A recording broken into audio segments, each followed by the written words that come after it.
बताएं, आज एक तकरीर की है कामरान मुर्तज़ा साहब ने असेंबली के फ्लोर पर, और उन्होंने आपकी एक मेंबर का जिक्र किया जिनकी आंखों में आंसू थे। उन्होंने कहा अगर मैं और खड़ा रहता तो मेरी आंखों में आंसू आ जाते।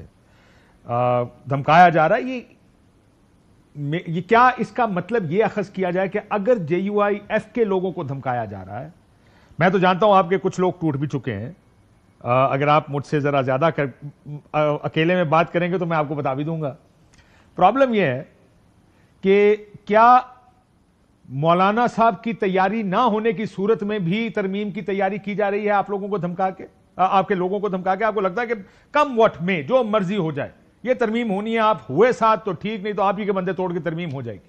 बात यह है कि अगर बंदे हमारे टूट चुके हैं और फिगर पूरी कर ली गई है तो फिर ये एक्सरसाइज क्यों कर रहे हैं? बेचारे कराची में 5-5 घंटे की मीटिंगें करवा रहे हैं, लाहौर में वजीर आजम साहब इस्लामाबाद की इतने अहम मीटिंग में मेहमानों को वफाकी वज़रा के हवाले करके कहे आप सी ऑफ करें बाहर ममालिक के हेड्स को, और वो आके मौलाना साहब के साथ रात 1 बजे तक बैठे रहे। अगर फिगर पूरे हैं तो बिस्मिल्लाह करें ना। नहीं, मैंने ये नहीं कहा सर फिगर पूरे, मैंने कहा कि क्या आपके बगैर भी नंबर पूरा करने की कोशिश हो रही है? सवाल यह है, और कामरान मुर्तजा साहब की तकरीर को बुनियाद बना के सवाल पूछ रहा हूं। 8 बंदों की जरूरत है ना। अगर 1 महीने में 8 बंदे टूट नहीं पाए, इसका मतलब यह है कि लोग अपनी जगह पर खड़े हैं।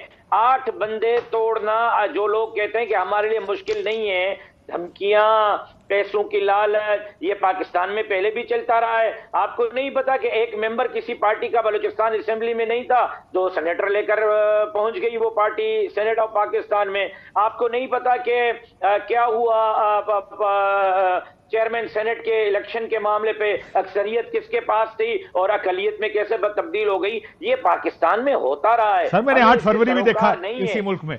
आपकी बात दुरुस्त है, मैं इसीलिए मैं आपका तज्जिया जानना चाहता हूं कि अगर तो आप हुकूमत के साथ हों तो हुकूमत को 4-5 वोटों की जरूरत है, से ज्यादा 3-4, कोई 3 कहता कोई 4 कहता, ज़ाहिर है वो 218, 1900 बहुत से रिकाउंट में आ गए ना, इसलिए नंबर कोई आगे पीछे होता रहता है।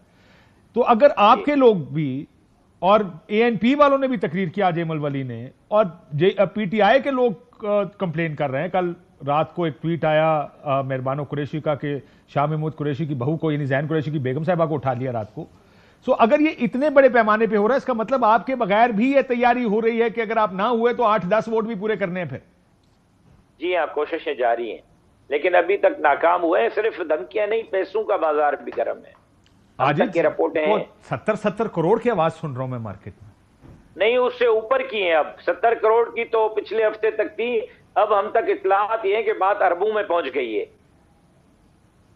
वाह, सो अरबों तक की भी गेम है। हाँ, तो आप और हम जो है ना, चले इन कामों को छोड़े, उधर चलते हैं। सब ऐसे सेनेटर बनवा दे और उसके बाद फिर एक और आईनी तरमीम कर ले, बंदा सारी उम्र के लिए सेट हो जाए कम से कम। वल्लाह खैर, मुल्क से साथ गद्दारी हो जाएगी। ये बात ठीक है सर कटवा देंगे लेकिन मुल्क से गद्दारी तो नहीं करेंगे ना। जमीर, मैं ऐसे लोगों को जमीर फरोश समझता हूं, और जमीर का सौदा हमारे बड़ों ने हमें सिखाया नहीं है। तारीख सर होना भी ऐसे चाहिए। काश पाकिस्तान ऐसे कर दें, अगर हम ऐसे पाकिस्तान चला लें, पाकिस्तान ठीक हो जाएगा। हम पाकिस्तान को चलाना ही ऐसे चाहते हैं। बहुत कुछ मौलाना से लाख इख्तिलाफ किया जा सकता है, लेकिन उसूल की सियासत अगर किसी ने सीखनी है तो मौलाना साहब से सीख। आखिरी सवाल सर, मौलाना साहब का क्या यह भी कहना है कि अगर आपने चीफ जस्टिस की तैनाती का तरीकाकार बदलना है तो उसको फिर आने वाले चीफ जस्टिस से नहीं, यानी मंसूर अली शाह साहब से नहीं, अगले चीफ जस्टिस से उसका इतलाक कर लें? क्या ये बात ऐसी कोई बात नहीं? ऐसी कोई बात नहीं, ऐसी कोई बात। बिल्कुल ठीक है, बहुत शुक्रिया। हमारे साथ सुमरो साहब मौजूद थे। सुमरो साहब की बात सुनकर तो लगता है कि बात कहीं ना कहीं अभी फंसी है। 70 और 30 का उनका ख्याल है, 70% निकल चुका है, 30% बात फंसी है। लेकिन जो जुमले उन्होंने इस्तेमाल किए, जो मौलाना साहब ने इस्तेमाल किए, all is not sorted yet. हर चीज अभी हल नहीं हुई है, कम से कम ये चीज सामने नजर आ रही है। एक ब्रेक ले लेते हैं।